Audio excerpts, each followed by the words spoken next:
Olá, muito bom dia. Estamos de volta com o Manhã no Ar e as principais notícias desse sábado. Isso mesmo, temos Manhã no Ar no sábado com as principais notícias para você já começar o seu fim de semana bem informado. É um prazer ter a sua companhia e você pode participar do Manhã no Ar de diversas formas. Uma delas é acompanhando a nossa programação através do aplicativo A Crítica Play.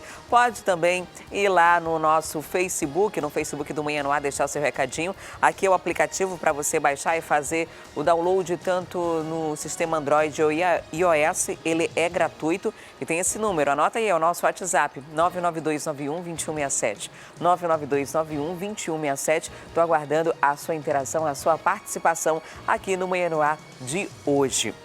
Um dos nossos destaques ao longo dessa edição vai ser o caso de 2 homens que foram mortos por agressão. Isso aconteceu ontem à noite, aqui próximo, no bairro Aleixo. Eles, de acordo com as informações iniciais, estariam assaltando moradores no Aleixo, na zona sul da cidade, quando foram agredidos, pegos pela população e agredidos. A violência foi tanta que tirou a vida dos 2 supostos assaltantes. Eles teriam sido agredidos com chutes, pedaços de pau, enfim.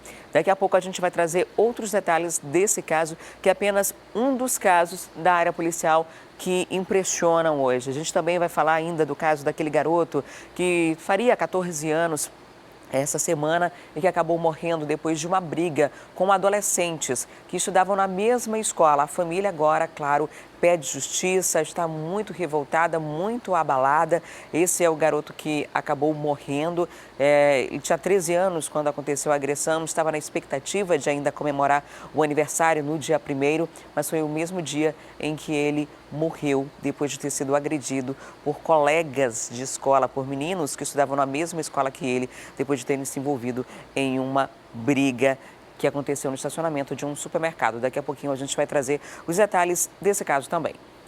E após uma denúncia anônima, um trio foi preso no conjunto Viver Melhor com drogas, uma motocicleta adulterada e várias camisas com inscrição de uma facção criminosa.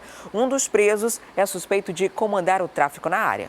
Os policiais da 26ª Companhia Interativa Comunitária receberam uma denúncia informando que ali no conjunto Viver Melhor, no bairro Lago Azul, na zona norte da capital, havia uma pessoa que estaria comercializando entorpecentes. Os policiais imediatamente se deslocaram até o local e, chegando lá, eles encontraram um veículo de modelo Gol branco. Dentro do veículo, os policiais encontraram várias blusas pertencentes a uma facção criminosa. 3 pessoas foram presas. Com eles, os policiais encontraram uma porção grande de maconha, mais um caderno com anotações. Essa moto também aqui foi apreendida com um desses suspeitos identificado apenas como Gibi. Ele é suspeito de comandar o tráfico ali na área do conjunto Viver Melhor. Estão passando, né, que esse elemento ele é um pouco perigoso, né? Agora, como a gente está vendo, diante dos fatos que foi feita toda essa situação, foram pegos 5 miliantes naquela área, conduzido aqui para o 6º DIP. Estamos só apurando os fatos para ver em que ponto eles estão enquadrados, entendido? O que eles falam em relação à maconha que foi encontrada dentro daquele boné, juntamente com essas blusas que pertencem a uma facção criminosa, que tem a sigla de uma facção criminosa estampada nessas camisas? Eles continuam negando que não é deles, né? Como foi feito um trabalho de rotina, não foi pego diretamente na mão dos indivíduos, só que eles estavam próximos, não tem como a gente afirmar 100% que sejam deles, né? Eles continuam negando, é um direito deles. Tenente, qual o telefone para contato de denúncias da guarnição? Olha, gente, toda a SICOM, toda a companhia da Polícia Militar, as companhias interativas, tem um telefone. No caso, a 26ª, nós temos a 98842-1767. É só ligar, a sua identidade vai ser preservada. A polícia faz o resto. O que a gente puder fazer, a gente vai fazer. 24 horas, né, tenente? Com certeza, 24 horas no ar. Olha, os 3 suspeitos foram apresentados, estão aqui no 6º Distrito Integrado de Polícia, vão ser apresentados. A moto também já está apreendida, possivelmente para a polícia. Esse suspeito identificado como Gibi, ele usava essa motocicleta para cometer crimes, venda de drogas, assaltos e outros crimes, não só ali na área do Conjunto Viver Melhor, mas em toda a área da Zona Norte da capital. Eles vão responder aqui por tráfico de drogas e outros crimes. E a gente mostra agora um caso inusitado. O homem entrou em um sexy shop no centro da cidade e furtou um objeto erótico. A ação do suspeito, que chegou a pedir água para distrair as atendentes, foi flagrada pela câmera de segurança do estabelecimento comercial.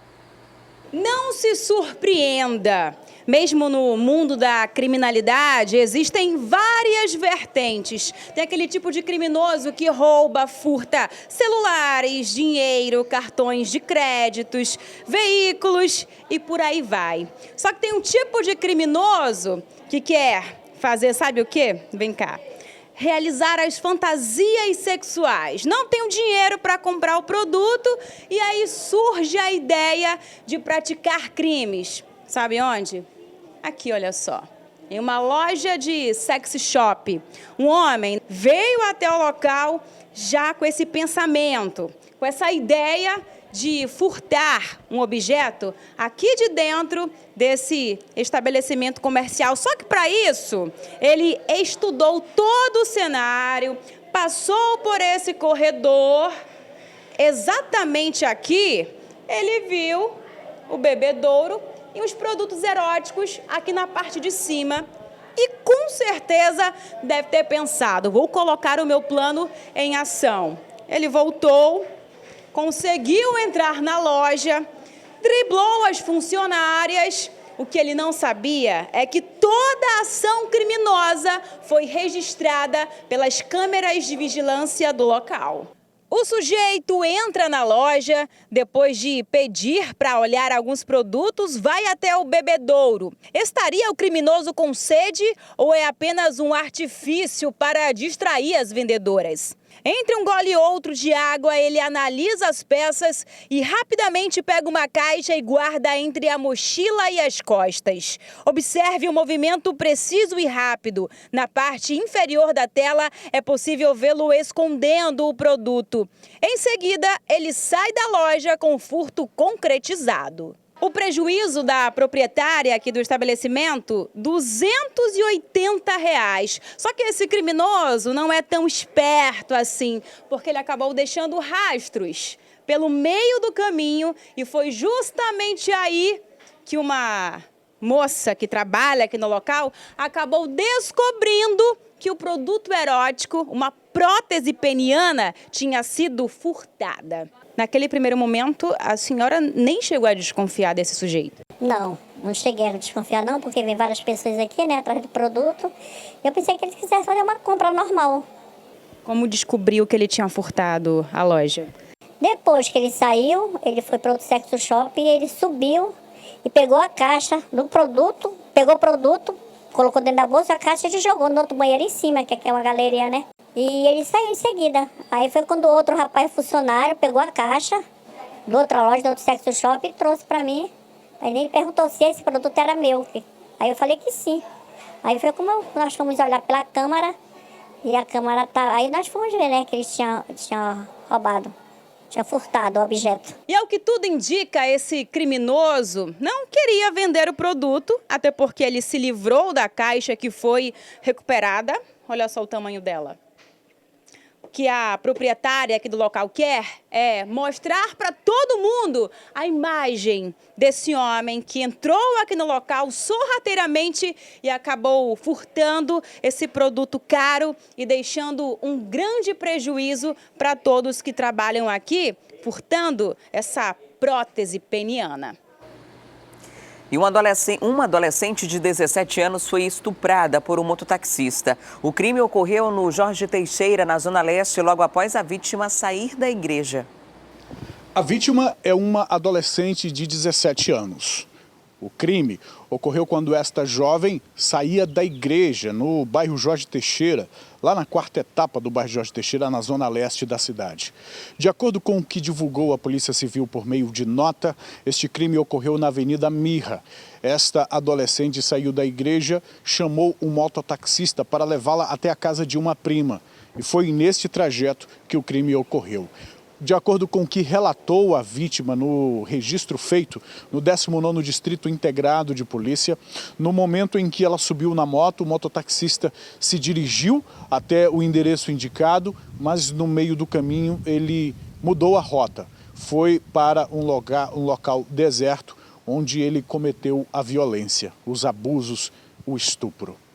Essa vítima, então, foi encaminhada para a delegacia. Na delegacia prestou o depoimento. O caso foi trazido aqui para a delegacia especializada em proteção à criança e ao adolescente.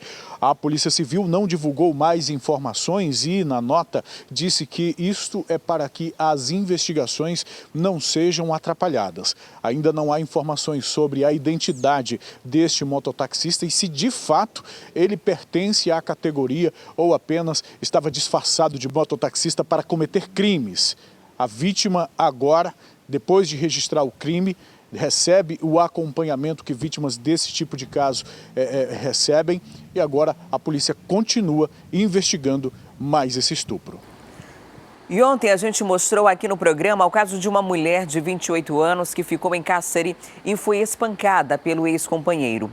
Vítima e agressor foram casados por 3 anos e estavam separados desde maio. O crime ocorreu no último dia 31 de julho, no Parque das Nações, na zona norte de Manaus. 3 boletins de ocorrência já tinham sido registrados contra esse agressor. 4 medidas protetivas impediam o ex-companheiro de se aproximar da vítima. No dia do crime, ele se distraiu e ela conseguiu fugir para a delegacia da mulher. Desde então, ele era procurado pela polícia. Ontem, Fabiano Nogueira Rodrigues, de 42 anos, juntamente com um advogado, se apresentou na delegacia especializada em crimes contra a mulher. A Mayara Rocha esteve por lá e tem os detalhes. Um desfecho esperado para o caso que teve uma grande repercussão no estado do Amazonas e que traz novas informações. O suspeito, Fabiano Nogueira Rodrigues, de 42 anos de idade, que disse não aguentar mais ver o nome dele sendo divulgado na mídia, resolveu se entregar por livre e espontânea vontade aqui na delegacia especializada em crimes contra a mulher. Ele veio acompanhado do advogado e aqui ele pôde contar a versão dele. A primeira frase que ele chegou a falar para a polícia foi que essa vítima, essa mulher, era o amor da vida dele. Os dois tiveram um relacionamento durante 3 anos, que acabou em maio deste ano, e a partir daí foi registrado o primeiro boletim de ocorrência. Esse homem precisou ficar afastado dessa mulher por conta de uma medida protetiva. Só que ele acabou quebrando essa lei que foi imposta pela justiça. Ele disse que essa vítima sempre mantinha contato com ele e no último dia 31 de julho ligou para que ele pagasse uma conta de aproximadamente R$700. Os dois marcaram um encontro, ele fez o pagamento dessa dívida e em seguida foram para a residência dele. E lá, no momento de descontração, ele acabou pegando o celular dela e descobriu que ela tinha um namorado. A partir daí, o ciúme começou e ele agrediu essa mulher durante 24 horas. Por sorte, ela conseguiu fugir, se desvencilhou desse homem e pediu ajuda. Delegada, aqui para vocês, ele chegou a mencionar que de fato ela ficou em cárcere privado.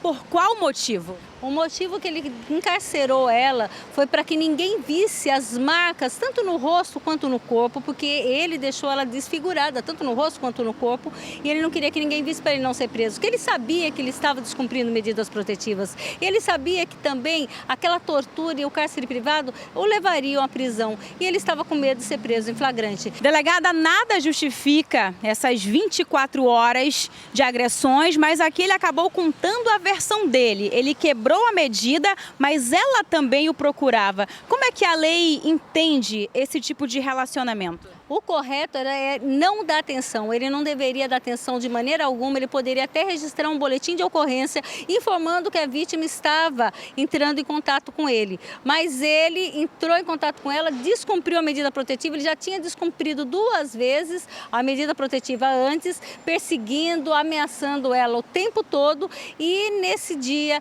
que era o aniversário dela, culminou com esse sequestro, cárcere privado e a tortura, que ele infligiu castigo físico nela por ela ter um novo namorado. E vou dizer, foi um castigo físico que realmente abalou ela tanto psicologicamente quanto fisicamente. Ela ficou totalmente desfigurada. Inclusive, delegado, esse homem já tem aí um histórico de agressões. Em 2012, ele chegou a esfaquear 2 conhecidos. Mesmo assim, essa mulher continuou com esse companheiro, tinha medo dele. O que ela afirmou para vocês? A partir de agora, 0 contato com ele. Ela disse que a partir de agora ela não quer, ela dizia que não queria contato com ele, tanto que ela registrava os descumprimentos de medida protetiva, porém ele demonstra no celular as mensagens, ela pedindo para que ele viesse perto dela. E é isso que nós queremos alertar nossas vítimas. Se você já tem medida protetiva, não chegue próximo ao agressor. Esse caso aqui poderia ter terminado em morte, como uma pessoa falou, que ele disse: eu queria matá-la.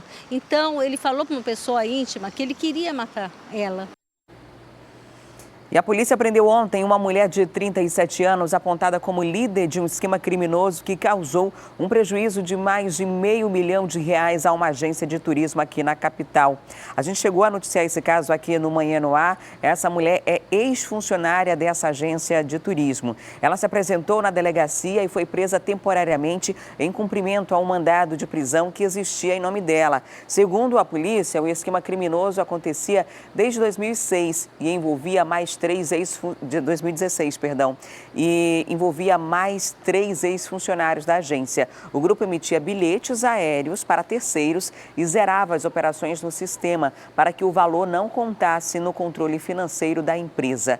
A mulher, identificada como Sandra Thelma, que é essa que você vê aí no vídeo, foi identificada por furto qualificado mediante fraude e associação criminosa, mas não foi encaminhada para a cadeia por conta de um alvará de soltura concedido pela Justiça. O caso continua sendo investigado e ela deve responder criminalmente por esses crimes que eu citei ainda há pouco. Não apenas ela, mas as outras pessoas que também participavam desse esquema criminoso. Alguns já estavam presos, inclusive, e ela, que seria a líder dessa organização aí, que desviou mais de R$500 mil de uma única empresa, está agora está nesse processo de investigação.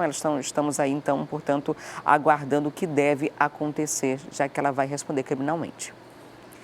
E um acidente de trânsito na Avenida Lores Cordovil deixou 2 pessoas feridas ontem. Um dos motoristas chegou a se apresentar às vítimas do outro carro como um vereador de Eirunepé. Um homem ficou gravemente ferido e uma mulher teve uma fratura no braço. Ambos foram encaminhados para o hospital. O acidente aconteceu por volta das 10 horas da manhã, aqui na Avenida Lores Cordovil, ao lado da Arena Poliesportiva Amadeu Teixeira. A colisão aconteceu entre estes 2 veículos. Um deles, inclusive, chegou até a capotar. Segundo informações, o motorista aqui do Toyota Etios de cor prata ficou gravemente ferido e conduzido até o Hospital João Lúcio. Já no Ford Ka de cor branca, uma mulher que ocupava o veículo ficou com o braço fraturado e foi levada até o Hospital e Pronto-Socorro 28 de agosto. A gente vai até aqui, atravessar a rua agora, aguardar um pouco a movimentação aqui do trânsito para conversar com o motorista do Ford Ka. Ele que não ficou com ferimentos, mas vai contar um pouco pra gente a respeito dessa história. Seu Juscelio, como é que aconteceu aí no acidente? Estava trafegando na Constantino Neres, sentido centro. Quando chegou nesse sinal aqui da Lores Cordovil, o condutor desse carro aqui... E vinha sentido centro-bairro? Ele vinha sentido centro-bairro e fez o contorno, né? E a gente acabou se chocando aqui debaixo do sinal. Ele vinha em alta velocidade? Como é que ele estava? Não, porque para fazer esse contorno aqui, ele não tinha como vir com alta velocidade, né? Eu só sei que ele estava embriagado, bastante embriagado. Após o acidente, ele ainda conversou um pouco e aparentou estar aí sob efeito do álcool? Sim, se apresentou dizendo que era um vereador lá de Eirunepé, chamado Walter, e estava bastante embriagado, até porque ele, se procurarem aí o histórico dele, todo mundo vai saber como é que ele atua. Ele é um rapaz que é muito problemático. A gente tem a confirmação aí que esse motorista seria o vereador do município de Eirunepé?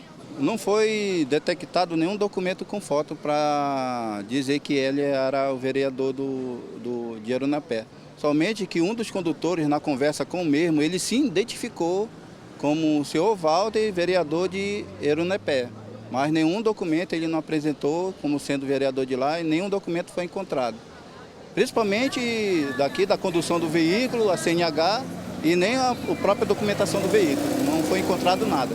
Apenas um papel, não é mesmo? Com o nome aí do vereador Walter Alexandre Menezes. Esse papel estava dentro do veículo modelo Toyota Etios?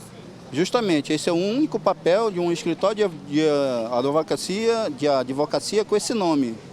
Dentro do veículo, como possível realmente ser o senhor Walter Alexandre Menezes Bezerra. Mas é um documento sem foto, né? Que não dá para verificar se esse documento é dele. Entretanto, a Polícia Civil vai investigar o caso, né? Afinal, as equipes da Polícia Militar chegaram após as vítimas serem encaminhadas até o hospital. Agora, dá uma olhadinha como ficou a situação do trânsito por conta desse acidente que aconteceu em um local bastante movimentado, não é mesmo? As equipes do Manaus Trans foram acionadas para fazer o controle dessa situação. O trânsito ficou bastante lento, então quem tinha compromissos provavelmente aí chegou atrasado devido a essa colisão. Até o momento, a gente aguarda outras informações, até mesmo para saber o estado de saúde atual das vítimas. E o homem que teria provocado esse acidente foi preso em flagrante por embriaguez ao volante. Ele foi encaminhado ao 12º DIP e poderá responder em liberdade ao processo se pagar a fiança estipulada. E no município de Itacoatiara, o corpo de um recém-nascido do sexo masculino foi encontrado dentro de uma sacola em uma área de mata na estrada do aeroporto de Itacoatiara. A informação foi confirmada pelo delegado Paulo Barros, da Delegacia Interativa de Polícia do município. Ele informou ainda que o recém-nascido estava com um cordão umbilical. O corpo foi retirado da sacola por policiais civis da cidade com a ajuda de funcionários de uma funerária e encaminhado ao necrotério do Hospital José Mendes. No Instituto Médico Legal foi acionado para realizar a remoção para Manaus. A polícia pede ajuda da população de Itacoatiara para localizar a autora do crime, considerado bárbaro. As denúncias podem ser feitas pelo telefone 991 83 4811 ou direto na sede da delegacia do município. E ontem a gente mostrou aqui no programa que um adolescente de 14 anos morreu depois de 9 dias internado. Ele sofreu um golpe de mata-leão de um estudante da mesma escola. O repórter Bruno Fonseca conversou com a tia da vítima e tem outros detalhes. Leonardo da Silva Neto, de 14 anos, estudava nesta escola estadual localizada aqui na Avenida Margarita do Nova Cidade, zona norte de Manaus. De acordo com estudantes, ele vinha sofrendo xingamentos. Foi quando, no dia 23 de julho deste ano, ele bateu boca com 3 pessoas do ensino médio.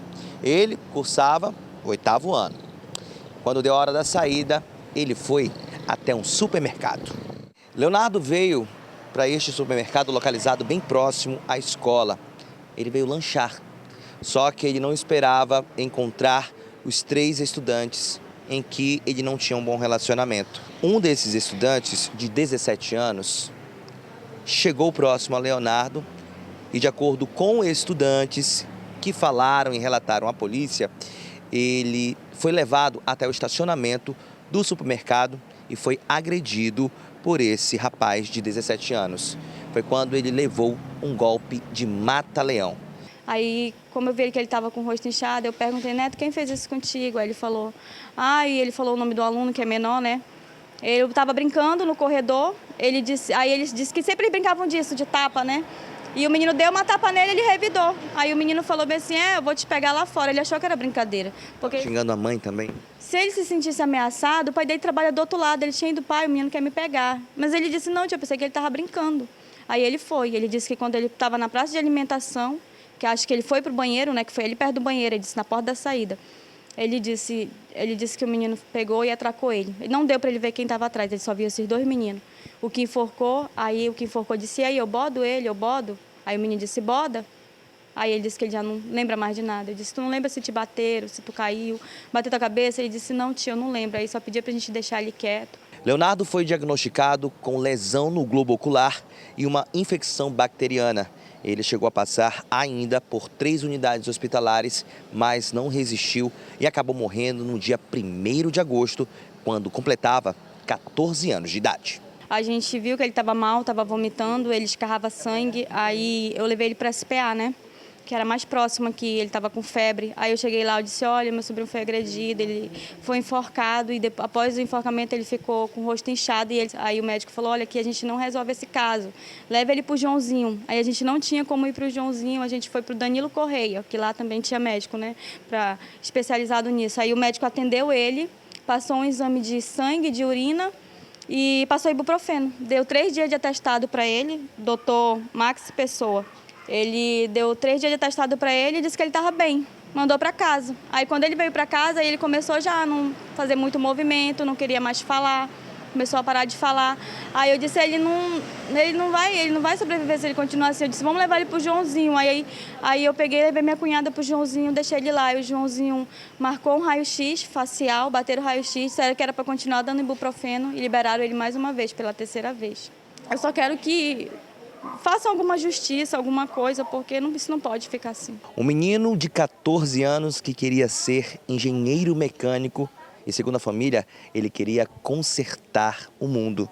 A vida foi interrompida e agora eles exigem resposta. Eu sei que eles são menor de idade, mas eu acho que isso não pode ficar assim, porque eles planejaram isso, porque quando eu fui na porta dos pais, dos 2 que eu achei, eles falaram que ele era um menino danado, que ele era um menino gaiato, então eu acho que eles criaram uma rixa nele, né? Vamos pegar ele hoje para ele dar uma lição nele.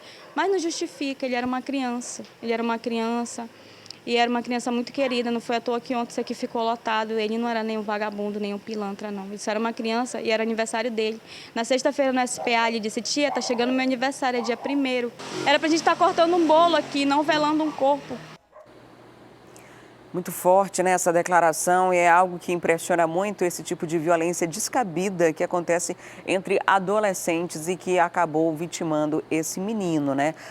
Todas essas circunstâncias ainda devem ser apuradas desde a fase criminal mesmo, do que de fato aconteceu com esse menino, como também o protocolo de atendimento, né? Levando em consideração que ele passou por 3 unidades hospitalares, nas 3 unidades foi liberado apenas com medicamento parador e encaminhado para casa dizendo que estava bem, e o Leonardo acabou morrendo. A Polícia Civil informou que foi solicitado um laudo necroscópico para constatar se há relação entre a agressão e a morte desse adolescente de 14 anos. A Suzan informou que a vítima morreu por parada cardiorrespiratória e que solicitou informações sobre as circunstâncias do atendimento ao adolescente em todas as unidades onde ele passou, com a finalidade de verificar se houve algum tipo de falha. A SEDUC, a Secretaria de Educação, alegou que foi procurada pela família de um estudante da Escola Estadual Professor Roberto dos Santos Vieira. Na ocasião, a Coordenadoria Distrital 7, responsável pela escola, orientou a família a encaminhar o estudante vítima da agressão ao hospital e realizar um boletim de ocorrência. A secretaria acionou o Conselho Tutelar. E agora é preciso que se façam muito mais coisas, né? A gente tem aí uma criança que morre, né? De uma forma... ter a vida interrompida de uma forma brutal por uma besteira, uma briga de escola que acabou resultando nisso. Aconteceu no supermercado, a agressão dentro de um estacionamento do supermercado na zona norte da cidade. Depois tem que ser verificado isso também. Tem que ser verificada a questão desse atendimento, como eu falei ainda há pouco, 3 unidades hospitalares e esse menino sequer ficou internado. Tem ainda a situação da agressão cometida por adolescentes. Ele lembra de 2 pessoas, não lembrou do que aconteceu, então é algo que precisa ser apurado também, porque apesar de ser menor de idade, se for constatado nesse laudo necroscópico de que a morte foi causada por influência dessa agressão, ao que tudo indica, esses meninos precisam responder também por homicídio. No caso de ser adolescente, não chega a responder pelo crime e sim pela infração.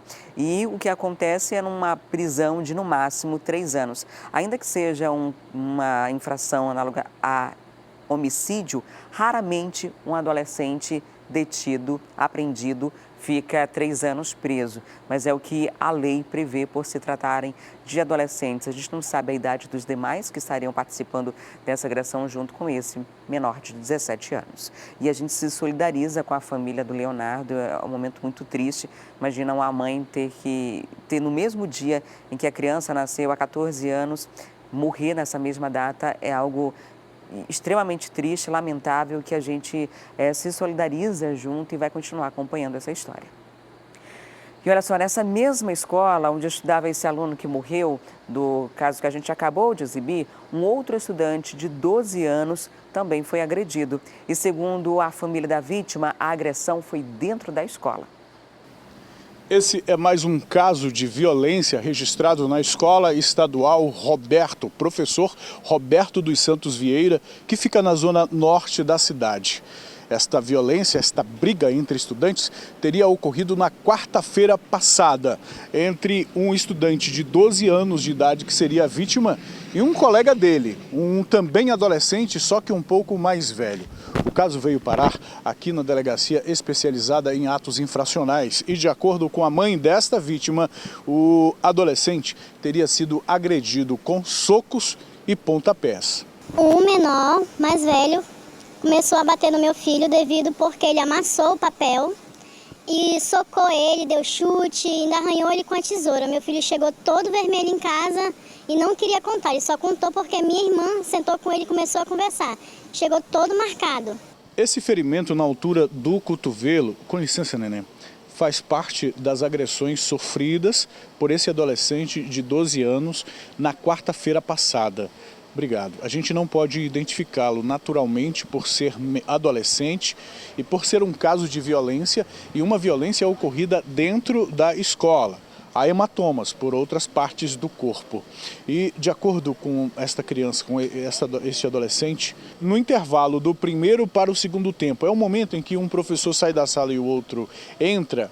Neste intervalo, este adolescente recebeu a ameaça. O aluno que seria o agressor chegou até ele e fez a ameaça em forma de pergunta: "Você quer morrer assim como o outro morreu?", se referindo ao adolescente de 14 anos que morreu no dia do próprio aniversário, morte que pode ter ocorrido em decorrência da violência que sofreu por meio de um mata-leão de um outro estudante, fora do ambiente da escola, em um prédio comercial. Mas tratam-se de alunos da mesma escola, onde este adolescente também estuda. Por isso, essa família veio até aqui, a delegacia especializada em apuração de atos infracionais, fazer o registro do boletim de ocorrência e pedir que as autoridades investiguem os casos, apurem as responsabilidades e evitem que algo pior aconteça. E agora são 7h10 e 2 homens foram linchados por moradores do Aleixo. De acordo com as informações da polícia, eles estariam cometendo assaltos quando foram capturados pela população enfurecida, que acabou agredindo até a morte os suspeitos.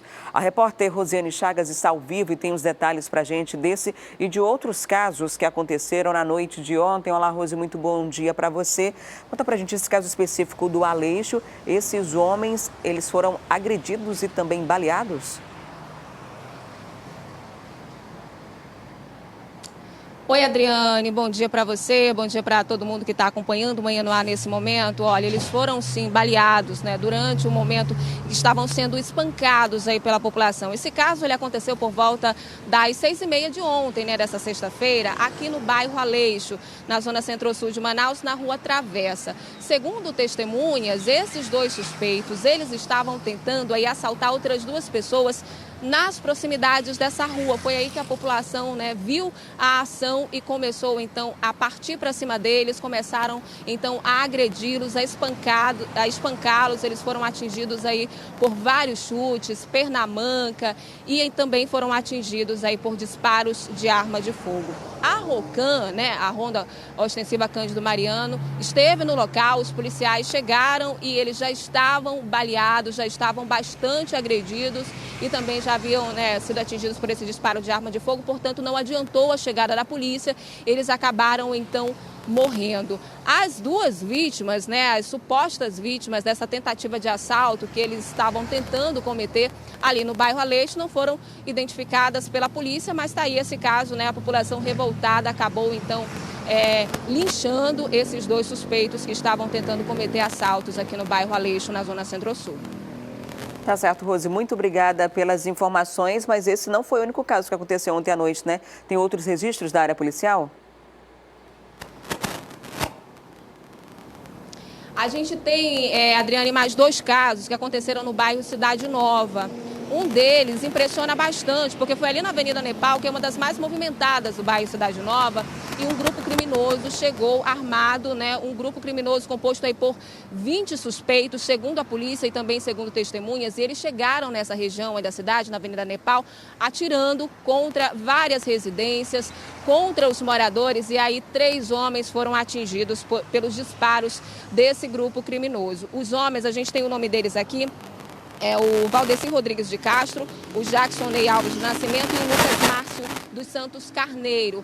2 deles, o Valdeci e também o Jackson, eles foram atingidos, mas de raspão, foram levados ao pronto-socorro, mas estão fora de perigo, né? Só o Lucas, que foi atingido no abdômen e continua internado ali no pronto-socorro Platão Araújo. Um outro caso que também chama muita atenção, inclusive voltando a esse que eu acabei de falar, a polícia não conseguiu prender esse grupo criminoso, viu? Eles conseguiram fugir por uma área de mata. Mas o outro caso, lá no bairro Cidade Nova, foi um rapaz que estava deitado numa rede em casa e foi então atingido também por vários disparos de arma de fogo. Segundo os familiares dessa vítima, de 29 anos, chegou um homem encapuzado numa moto e perguntando por um tal de Kaique. Você conhece algum Kaique? E as pessoas disseram não conhecemos. Foi quando ele viu, então, esse rapaz de 29 anos deitado na rede, ele atingiu, então, esse rapaz com vários disparos. Esse rapaz, ele chegou a ser levado ao pronto-socorro, também Platão Araújo, na Zona Norte. Ele foi atingido, mas acabou falecendo por volta das 10 horas dessa sexta-feira. Portanto, são 2 casos aí, mais 2 casos para a Delegacia de Homicídios investigar. Tá certo, Rose. Muito obrigada pelas informações. Até daqui a pouco. E uma operação conjunta de autoridades policiais, órgãos municipais e Juizado da Infância realiza fiscalizações para combater crimes que acontecem em estabelecimentos comerciais durante os fins de semana. A nossa equipe acompanhou essas ações à noite de sexta-feira e vamos mostrar na reportagem de Priscila Cerdeira e Jairon Maia como acontecem as interdições e apreensões de equipamentos que infringem leis, perturbam o sossego de muitas pessoas e ainda põem a vida de crianças em risco. Antes de ir para as ruas e iniciar a operação, os órgãos envolvidos se reúnem para definir os últimos detalhes. De onde saem diversos pontos que são verificados algumas denúncias de diversos órgãos. E aí, quando chega no fim de semana, geralmente fazemos a nossa Central Integrada de Fiscalização, que chamamos de CIF. Em fileira, as viaturas da PM, Secretaria de Meio Ambiente, Juizado da Infância, Vigilância Sanitária, Corpo de Bombeiros, Detran e outros órgãos municipais saem pelas ruas da cidade. As fiscalizações que acontecem corriqueiramente todos os finais de semana é para combater a criminalidade em locais da cidade que estão sendo denunciados para as autoridades competentes. Diversos crimes, poluição sonora, menores diversos, que estão em locais não permitidos, horário fora de ambiente inadequado. Então, crimes diversos, como o tráfico de drogas, enfim, são diversas denúncias que chegam para nós, para a Central Integrada, e os órgãos fiscalizam em conjunto. Líder de denúncias, a poluição sonora é o crime que desencadeia uma série de outras irregularidades. Por isso, o gerente de operações noturnas da SEMAS está à frente das fiscalizações. O cidadão ele tem adquirido o seu direito de prestar queixa, com relação a estabelecimentos, a residências, templos religiosos, casa de show, qualquer agente poluidor que cause interferência no seu sossego. A primeira parada é no bairro São Francisco. O estabelecimento do senhor Frank Santos de Lira, de 49 anos, foi denunciado pelo crime de poluição sonora e o objeto responsável pela infração foi apreendido. A notificação já é reincidente. Nesse caso, o bar foi interditado. As denúncias são reincidentes sobre esse local específico aqui e o principal fato denunciado é o exagero no volume do som. Já são quase 11 da noite e aqui nesse bar do bairro Educandos, o juizado de menor está retirando uma família que está com uma criança de colo no bar ainda por aqui. Numa hora dessa, 11 horas da noite, a criança aqui, o som perturbando, a criança com sono e os avós bebendo. Então o que ele foi? Ele foi advertido, se retirou do ambiente, tá entendendo? E vai responder depois no juizado menor, vai fazer uma intimação a ele, aos pais comparecerem. No local também foi constatada a poluição sonora e o equipamento de som foi apreendido. Esse é o terceiro bar fiscalizado e eu vou mostrar a situação para vocês. Quando os policiais chegaram aqui, não tinha som, não tinha nenhum volume alto. Mas o bar já foi denunciado diversas vezes e eles têm esse equipamento aqui. Para ter esse equipamento, eles precisam de um documento que libere, que dê autorização para eles usarem esse tipo de som. Como eles não têm esse documento, o som está sendo apreendido. Em caso de reincidência, a gente já sabe, né? O estabelecimento pode até ser fechado. Não é o caso de hoje, porque ele está sendo notificado pela primeira vez. Se houver reincidência, aí sim, esse estabelecimento também pode ser fechado. As operações seguem pelos próximos fins de semana em zonas alternadas da cidade. Desde o início das fiscalizações, só a SEMAS já autuou mais de R$350 mil em multa. O Juizado da Infância e Juventude já vê um resultado positivo do trabalho em conjunto. Os proprietários estão agora revezando sempre na portaria, né? E estão proibindo, não estão deixando o menor em bar bebendo. É ótimo, tá entendendo? Então melhorou muito. E ontem, equipes do Corpo de Bombeiros e do Departamento Integrado de Operações Aéreas foram acionados para atender uma ocorrência de uma suposta queda de aeronave lá no Careiro da Várzea, a 25 quilômetros de Manaus. Uma testemunha gravou um vídeo do avião que havia pousado na água em um rio da região. O Departamento Integrado de Operações Aéreas informou que vai comunicar às polícias civil e federal sobre a ocorrência de um pouso irregular. Então, só para esclarecer, não houve queda nenhuma de aeronave, houve um pouso irregular que acabou causando toda essa confusão e gerou toda essa especulação também. Agora são 7h19, a gente faz uma pausa para o intervalo e daqui a pouco tem o debate da semana. E hoje nós vamos repercutir os números do desemprego aqui no Amazonas. Aqui na capital, segundo o IBGE, haviam 210 mil desocupados no primeiro trimestre do ano. Quais são os fatores que contribuem para esse grande número de desempregados? A gente vai trazer todos esses detalhes daqui a pouquinho aqui no estúdio, ao vivo. E ainda, um homem foi preso depois de se passar por funcionário da AFEAM. Ele prometia facilitar empréstimos para as vítimas. Os detalhes desse caso você acompanha no instante só. Eu volto já já.